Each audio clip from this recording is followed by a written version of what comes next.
Welcome back to Shorthand, the beautifully simple visual storytelling platform. Today, I'll be showing you how to use our chart section or inline charts capability to create some beautiful pie, donut, line, and bar graphs.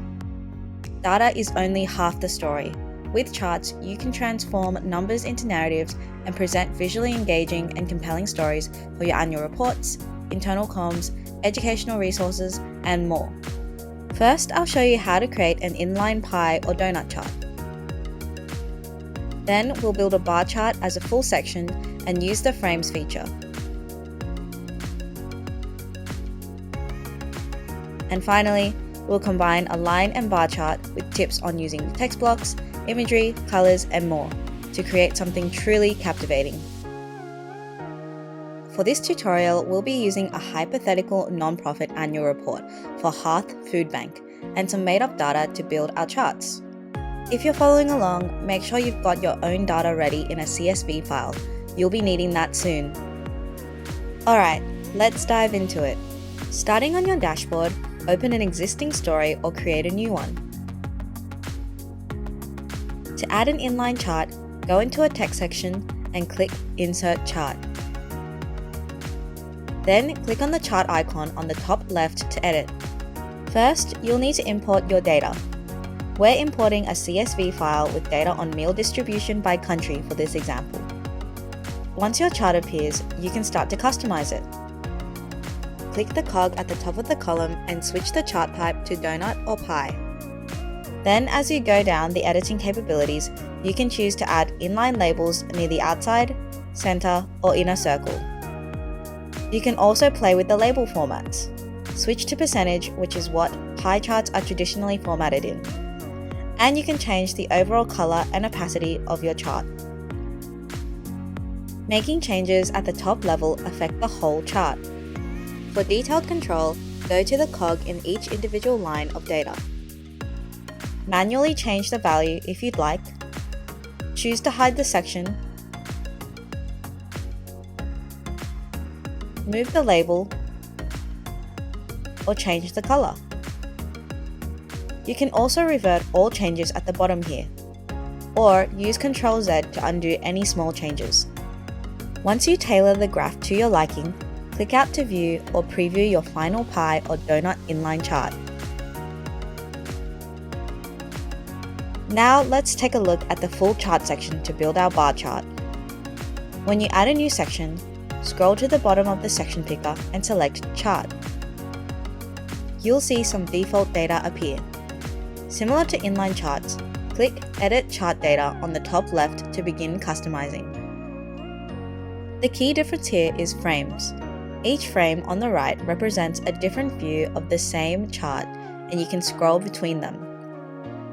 You can delete all frames except one if you want a static chart, or create multiple frames to reveal insights over time. We'll go through that soon. But first, let's click Edit Base Data on the top right and import your own dataset. I'll be adding some data showing donations from different groups to the nonprofit over the last 2 years to build our bar chart. First, switch the format to a bar chart. For a bar chart, you can edit the axis labels here on the bottom right, adding in min and max values for the chart.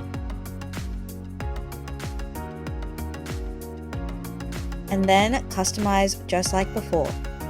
Change the data format to how you'd like, move the scale from left to right, update all the labels, and have fun tweaking the colors. Once you're happy with the chart, click out of the modal. Now for the fun part, storytelling through data transitions. Duplicate your frame and then click Edit Frame Data for the second one. We want to focus on who has consistently been the highest donor. To do this, I'm going to adjust the opacity of the entire bar chart lower by clicking the cog at the top. Then I'm going to that specific data line, changing the color and adding a label.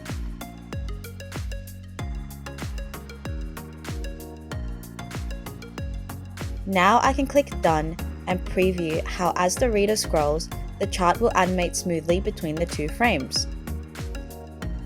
You can go back and continue to duplicate individual frames and tailor each or reorder them. Also, make note that you can apply bulk changes to the base data at the top, which will apply across all frames. Changes in individual frames override only that view, so you're always in control. Again, once you've tailored the graphs to your liking, click out to preview your final bar chart story.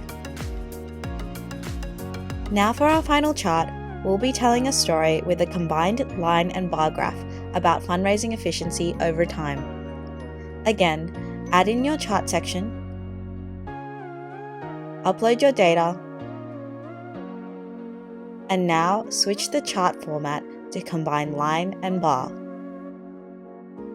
You can use the bring to front or send to back options to order how it appears.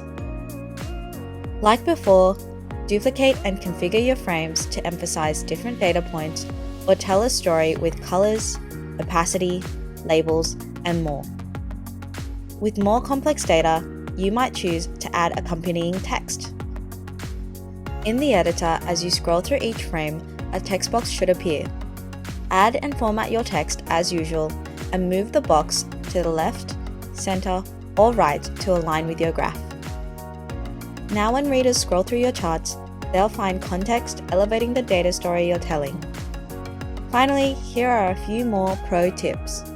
1. Jump into the section options. Just like other sections, you can select light or dark mode, or pick a custom background color. Then adjust overlay options for frames and text boxes. 2. If you want your chart to pop even more, you can add background imagery. Simply click on the image icon on the top left and add in your media as you would any other section. 3. And finally, any of your theme or story colors can be used in charts, and you can add more story colors through most of the editor's color palettes. And voila! Here's a look at our final report.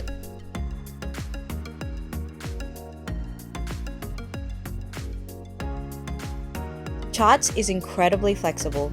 Once you start exploring, you'll see that there's so much you can do with it.